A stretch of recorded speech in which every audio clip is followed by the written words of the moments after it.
The use of ultrasound on blunt or penetrating trauma patients has been used since the early 90s to help direct care of our sickest patients. In combat casualty care settings, the role of ultrasonography continues to evolve. Military care providers currently use focused assessment with sonography and trauma or scans for the rapid evaluation and triage of combat casualties. The goal of trauma care was pioneered by R. Adams Calley, who served as a surgeon in the Korean War. When he returned home to the United States, he realized we were taking better care of our victims on the battlefield than back at home. He discovered that if we could swiftly recognize and provide prompt and appropriate care, that our patients stood a better chance for survival. That golden hour of trauma, as it is commonly known, or the 60 minutes following injury when definitive care is crucial to a trauma patient's survival, is seen here on his gravestone. And in that golden hour of trauma, what tools did R. Adams Calley have? Well, during his time, all he had was the physical exam initially. And that physical exam, as we know it today, is notoriously unreliable in the trauma patient. Then, the use of the diagnostic peritoneal lavage was implemented. However, the problem with the diagnostic peritoneal lavage, or DPL, is that there are a lot of false positives. It's very invasive, and it's limited to the abdomen. You cannot evaluate the chest, and you cannot evaluate the heart. So then came the CT scan. Now, the CT scan is very sensitive and very specific. It's the most accurate imaging modality in trauma. However, you need a stable and a cooperative patient to sit still in the CT scanner. So the FAST exam, or focused assessment with sonography and trauma, while not as accurate as a CAT scan, it's certainly better than a DPL or the physical exam, which is why I consider it the best initial screening modality in trauma. You can do it at the bedside. You don't need a stable patient to perform it on. It's non-invasive. There's no DPL needle going into a patient. There's no radiation. And therefore, it's repeatable. Should your patient's vital signs suddenly change, you can just repeat the FAST exam. It's rapid. It only takes about 3 minutes to do a very complete FAST exam. And there's no contraindications.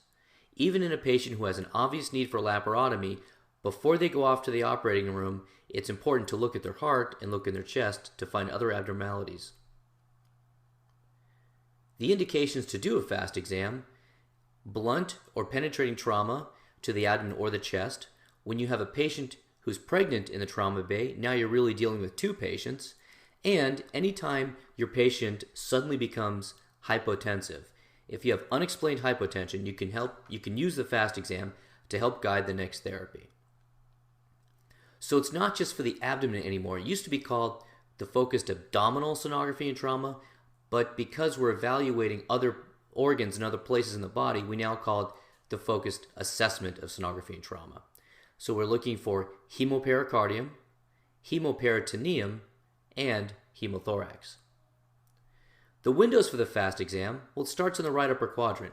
With the indicator pointed towards the patient's head, we look between the liver and the kidney. Then we move on to the heart. There's 2 views of the heart. One where you look in a subxiphoid view, or underneath the sternum, and the other one where you're looking parasternally, or in that 3rd or 4th intercostal space. And then we're looking in the left upper quadrant between the spleen and the kidney with the indicator pointing towards the head. And then finally we're looking in the pelvis. We do a 2 view of the pelvis, a transverse and a sagittal.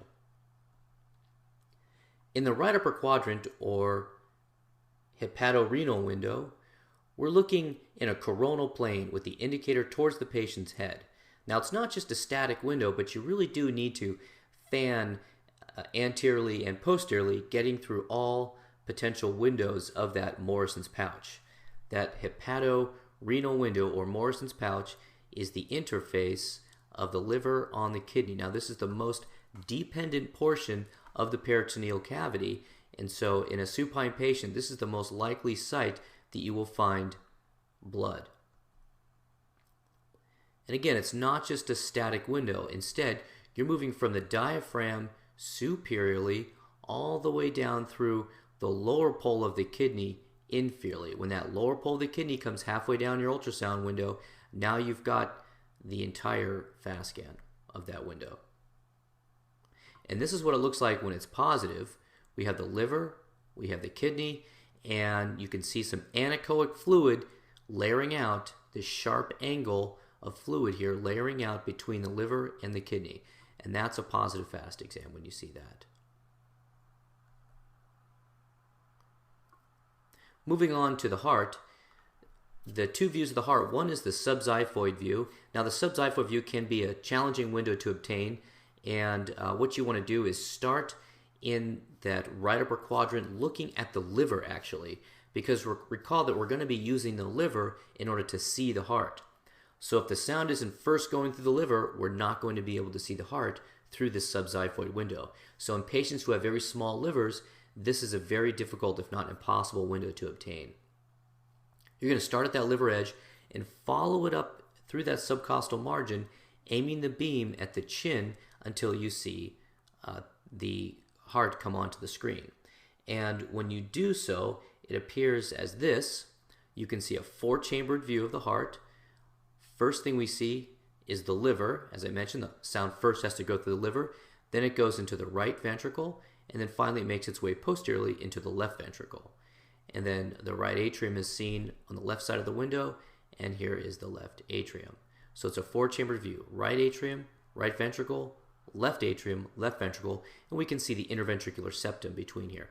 The pericardium, as I've traced it out here, comes around the apex, and then posteriorly back here, that's the pericardium. That's where we're going to be looking for fluid. As we can see on the window over here, we can see that there's a pericardial effusion, this anechoic separation between the anterior pericardium and the myocardium. In fact, it traces itself around the apex and posteriorly as well. Now, about 15% of the time, we are simply unable to obtain a subxiphoid view of the heart, and therefore we have to choose another window, and the one we choose is the Parasternal Long. The Parasternal Long, as its name suggests, you're right adjacent to the sternum, maybe a centimeter off the sternum, and then you're going to align the sound along the long axis of the heart. When you can get that sound to go along the long axis of the heart, then you have the Parasternal Long window.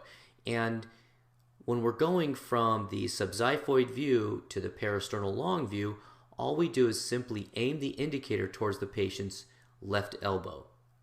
And this is the cardiology orientation of the image on the screen. We can see here that the indicator, noted by that red dot, is aimed down towards the patient's left elbow.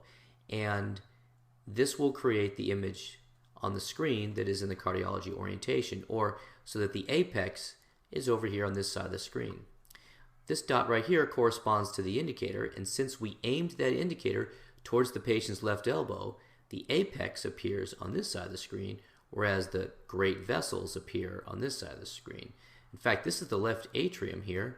We can see the anterior leaflet of the mitral valve, the posterior leaflet of the mitral valve. This is the left ventricle, so the blood's going to come from the left atrium through the mitral valve into the left ventricle and then out the aortic outflow tract. In fact, this is the two valves here seen of the aortic valve here on this aortic outflow tract, and this is the aortic root here. And then finally, anteriorly, we can see the right ventricle. You can see how close the right ventricle is to the skin line. It's only about 1.5 centimeters deep from the chest wall. Over here is just the moving video of the same. Left atrium, blood goes into the left ventricle, out the aortic outflow tract, and then the right ventricle.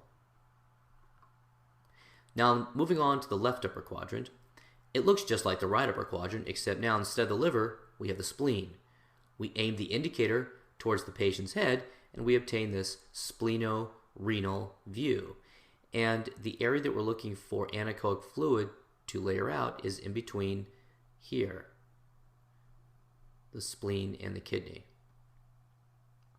Now, the problem with the left upper quadrant is sometimes we have the stomach in the way, and the stomach can be filled with fluid or air. When there's air looks like this. It looks very hyperechoic. When there's air in the stomach, we don't make much of it. But when there's fluid in the stomach, the danger is that, especially in an unstable patient, we could mistake there being free fluid when there's actually fluid in the stomach, which is not free fluid. So just keep that in mind. You need to obtain a very posterior view in order to get the spleen and the kidney to come in contact with one another. You need to have these two organs on the screen at the same time, and you will not make that mistake of calling free fluid actually fluid in the stomach.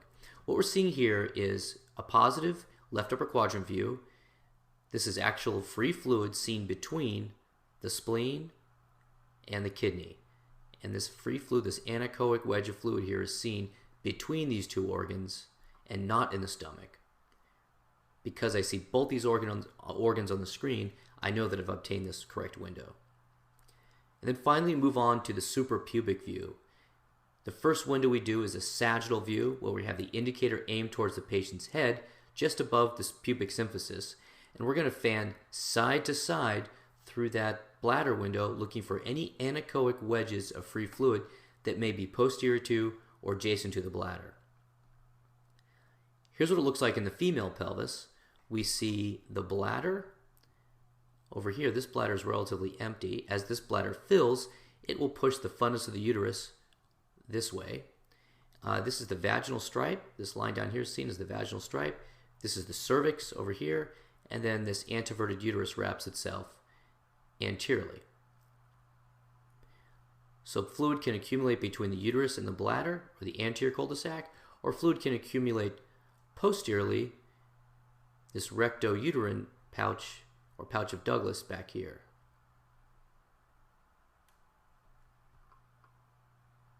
And then you get a transverse view. Aiming the indicator towards the patient's right, we get a transverse view, and we're going to fan superiorly and inferiorly through that bladder to look for any wedges of anechoic free fluid seen adjacent to or posterior to the bladder.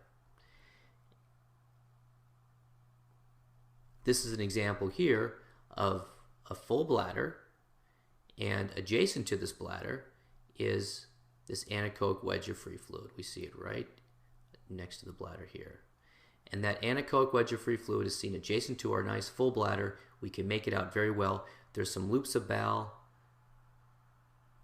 lateral to that free fluid. But that's what it looks like. It's a sharp angle of anechoic fluid seen adjacent to the bladder.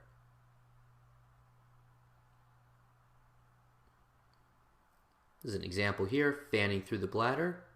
First they did transverse, and now they're going sagittal. And if we look in that sagittal plane, just posterior to the bladder, we see some anechoic wedges of free fluid seen just down here. Maybe not appreciated very well in the transverse views, but as we move over to sagittal, it becomes a little more obvious. See that? Right behind the bladder there, there's some free fluid right there. Now we're going to talk about how to actually perform the FAST exam. So the FAST exam has four major windows. The first window of the FAST exam is Morrison's pouch. And with the indicator towards the patient's head, we place the probe at about the 10th intercostal space. And what we're going to do is we're going to need to slide the probe superior and inferior, and then we're going to be fanning the probe anterior and posterior in order to see all the way through the interface of the liver and the kidney. The next window of the FAST exam is the subxiphoid view of the heart. We start at the liver. We use the liver as our window to see the heart. We start over here at the liver, and then we slide up into the subxiphoid notch. I've got my indicator towards the patient's right, and the cable is exiting the bottom of my hand. And I'm fanning, and I'm applying more pressure, and as the patient takes a deep breath, the heart comes right down towards my transducer. And then the next window of the FAST exam is the Parasternal Long window of the heart. I place the probe with my indicator towards the patient's left hip. I place the probe right on the sternum, and then I simply slide off until I see this long axis of the heart come down my screen. We're getting a long axis view of the heart with the indicator towards the patient's left hip. The next window of the FAST exam involves the splenorenal view. With the indicator towards the patient's head, I'm over this area of the 10th intercostal space with the indicator towards the patient's head, mid-axillary line, and I'm sliding superiorly and inferiorly, trying to get the entire contents of the splenorenal window in my view, and I'm fanning anteriorly and posteriorly until I get the optimal window.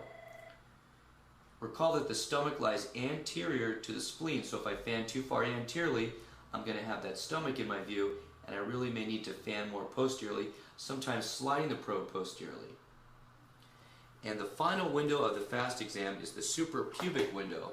This window is comprised of a transverse view with the indicator to the patient's right, and then a sagittal view with the indicator to the patient's head. In each of these windows, transverse and sagittal, I'm going to be fanning all the way from side to side and anterior, and I should say superior and inferior, in order to obtain this complete window.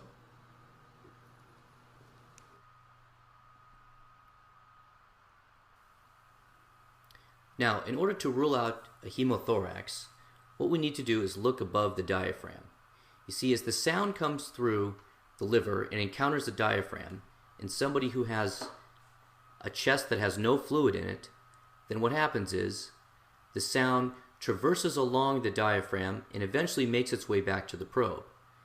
And because the sound spent extra time in the body, the machine thinks that there's something further afield, and it plots the material that the sound was running through, which was the liver, further afield or above the diaphragm.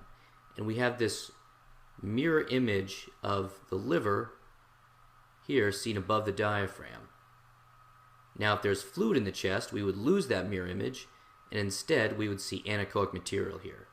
So this is called the mirror image artifact, and when you see the mirror image artifact of the liver, or on the left side the spleen, above the diaphragm, where it appears as though there's liver or spleen up in the chest, then you can say with very good accuracy that there is no fluid in that patient's chest. When we see this side by side, we can tell that on the image on the left with a positive hemothorax, we've lost the mirror image artifact. There's anechoic material seen superior to the diaphragm, which tells us this patient has fluid, or in the setting of trauma, likely blood in their chest. So when I see black stuff on the screen, I think about fluid. And then I think about, where is it? Is it above the diaphragm, or is it between the kidney and the liver? In this case, the area between the kidney and the liver is without any anechoic material, whereas the anechoic material seen on the screen is above the diaphragm, and we've lost the mirror image artifact. That confirms that this is a hemothorax. Now there's some pitfalls that you need to watch out for at the FAST exam. Keep in mind that epicardial fat can separate the pericardium from the myocardium, and it's seen in many normal individuals, but your eye is drawn to it. Because you see that separation on the screen, your eye becomes drawn to the area between the pericardium and the myocardium.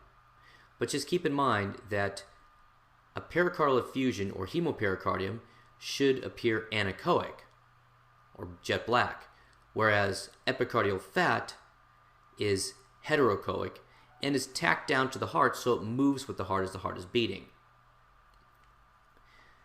Now the problem is when you get to a clot around the heart, because a clot is neither anechoic or heterogeneic.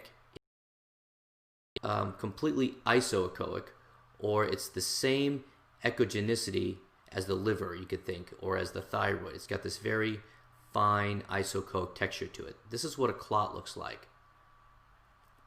So a clot looks like this anywhere in the body. This happens to be a pericardial clot. So this is the pericardium out here. This is the liver. So we're doing a subxiphoid view. This is the right ventricle over here, and the left ventricle is seen down here. And here's this clot that is separating the myocardium from the pericardium. Now if you look off to the right here, you'll see these centimeter hash marks. So 1, 2, 3, maybe even 4 centimeters. This is like a 4 centimeter separation between the pericardium and the myocardium, and that's another way to help distinguish this from a fat pad. An epicardial fat pad is rarely more than 1 centimeter. And so because this is 4 centimeters, that helps us also confirm to us, because of that and the fact that it's so isoechoic, that this is a pericardial clot.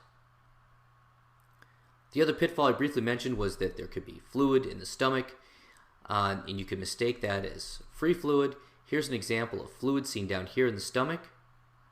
Here's the spleen, and here's the kidney. Notice that there's something anechoic on the screen, and the question you ask yourself is it layering out between the spleen and the kidney, which it is not. In fact, it's separate. It's over here in a separate structure in the stomach. If there was a further question, you could always put an NG tube in the patient and remove that fluid. When I put these two structures side by side one another, we can see that the image on the left, where we have the hemopericardium, there's a sharp angle that wedges out between the spleen and the kidney. And the image on the right, the area between the spleen and the kidney is dry, and there's fluid in the stomach. So in terms of what to do with the patient who's got a positive FAST exam or negative FAST exam, this is a generally accepted algorithm. If the patient's got a positive FAST exam, there's blood in their abdomen, and the patient is unstable, then that is an indication to do an exploratory laparotomy.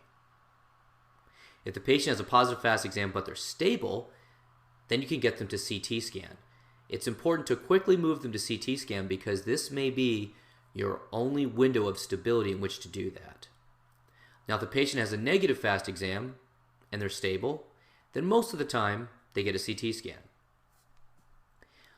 If the patient's got a negative FAST exam but they're unstable, then you need to think about what could cause a patient to be unstable in the setting of a negative FAST exam. Other things come to mind, such as an intracranial bleeding injury where you have loss of the vasomotor tone. The same thing happens with a spinal cord injury. If you have bleeding in the retroperitoneum, you won't see that on the FAST exam. Or if you have a very bad pelvic fracture, you wouldn't see that on the FAST exam. Or you could have bleeding into another space, such as the thigh. If you have a bad long bone fracture, you could lose a lot of blood there, or maybe a bad scalp laceration, lose a lot of blood there, and you could be hypotensive, unstable, but have a negative FAST exam. But one thing to keep in mind is that the FAST exam only has about an 85% sensitivity to pick up any amount of free fluid in the abdomen. Here's a case. This is a 38-year-old male who came in blunt traumatic full arrest. He was driving a car, he was not wearing a seatbelt, he hit a tree. And when the paramedics got to him, he had a pulse there in the field and in the ambulance, but when he arrived in our trauma bay, he did not have a pulse. In fact, we felt no carotid pulse at all on this gentleman and no femoral pulses. But when we looked at his heart on the FAST exam, we saw this. Even in this patient who had no pulse, we saw prominent cardiac motion. But the diagnosis here is pericardial tamponade. And when you see the setting of pericardial tamponade in a blunt trauma victim, the next step in the management of this patient is to do an immediate thoracotomy.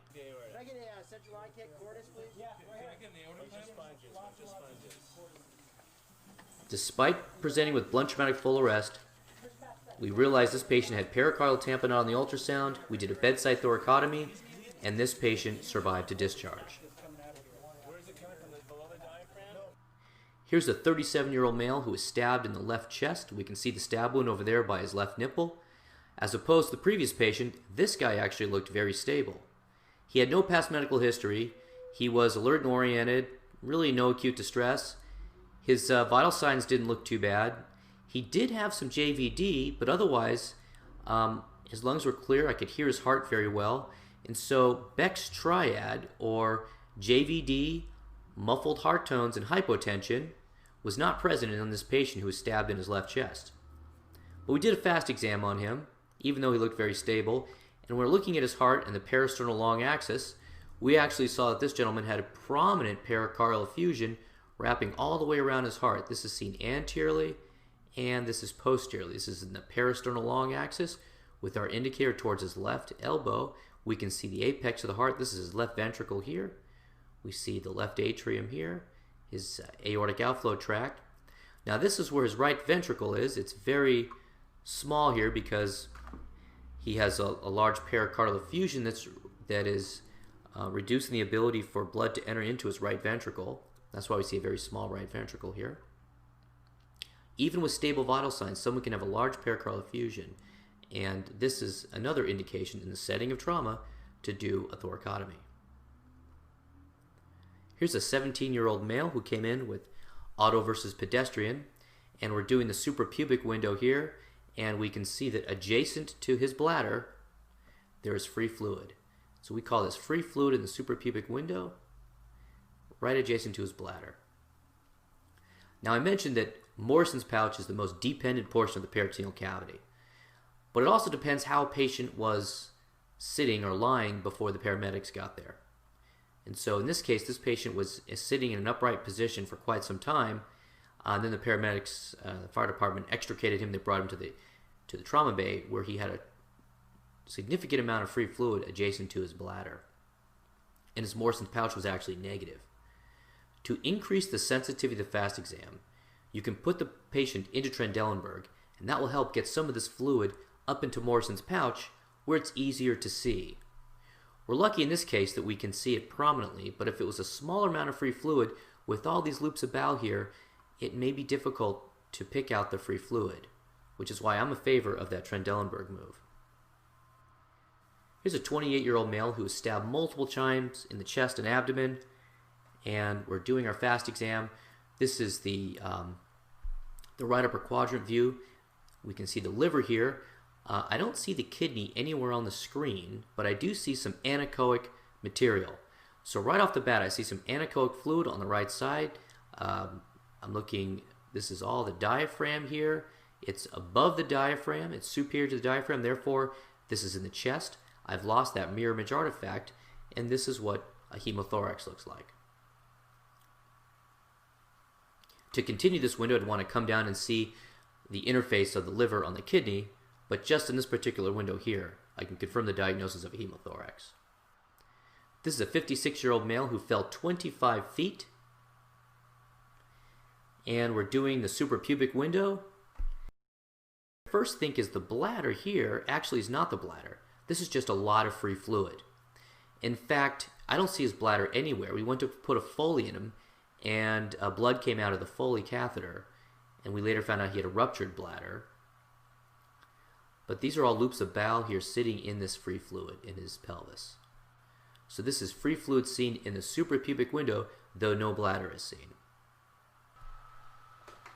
Here's another case. This is a 19-year-old male who had a transmediastinal gunshot wound to the chest. And we can see here that this is a parasternal long view of the heart. Well, how do I know this is a parasternal long? Well, if I look at the top of the screen here, I don't see anything that looks like the liver, so therefore this is just chest wall. And in fact, we can see that the distance from the chest wall down into this pericardium here is only about a centimeter, maybe a centimeter and a half or so. And so we can see this fluid, several centimeters here of fluid collection that's going around the apex of the heart and posteriorly, which tells us that this is what a hemopericardium looks like on a parasternal long. There's a 29-year-old female. She was in a rollover motor vehicle collision with a prolonged extrication, and we saw this FAST exam. We did the right upper quadrant, and we can see the liver and the kidney. There's no fluid between the liver and the kidney. This is a dry Morrison's pouch. But we look up into her chest, and we see that she has a hemothorax up there on the right side. Here's a 46-year-old female. She fell down a long flight of stairs, and she was hypotensive, and we're expecting to see a positive FAST exam. Instead, we see this. This is just a normal FAST exam, a normal mirror image artifact up here above the diaphragm. We can see the liver up in her chest, and we see the kidney and the liver. There's no fluid between those two organs there.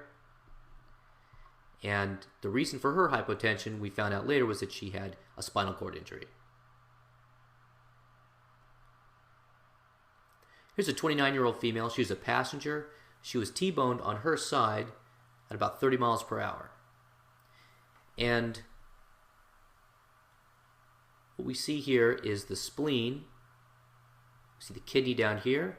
And we can see this free fluid here only along the lower pole of the kidney.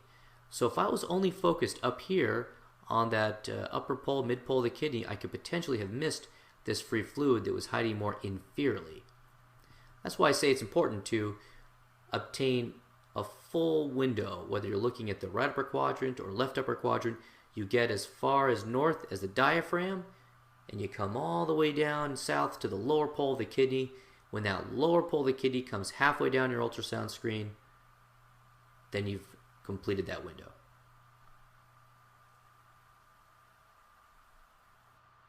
Here's a 56-year-old male. He was a seat-belted rear passenger in a rollover motor vehicle collision. And right off the bat, our eye is drawn to the area between his kidney and his liver.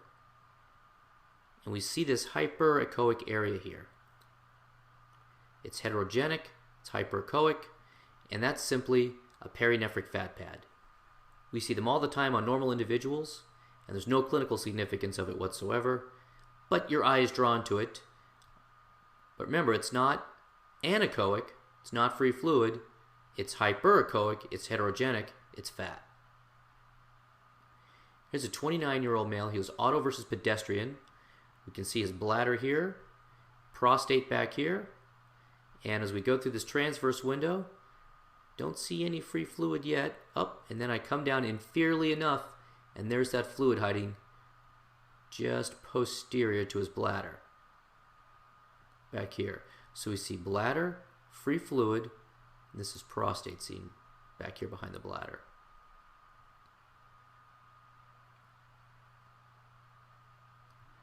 There it is again. Bladder, prostate, and it's not until we come really inferiorly that we actually make out where that free fluid is. Going to fan all the way through. That's the importance of fanning all the way through a structure. We would have missed it initially had we not fanned it, and then had we not gone to that other view, the sagittal view here. So we can see the bladder is more triangular in that sagittal view. So to summarize the FAST exam, it's the hepatorenal or right upper quadrant, it's the cardiac view, doing a subxiphoid and then a parasternal long, it's the splenorenal view or left upper quadrant, and it's a suprapubic view, both a sagittal and a transverse plane. This concludes the presentation.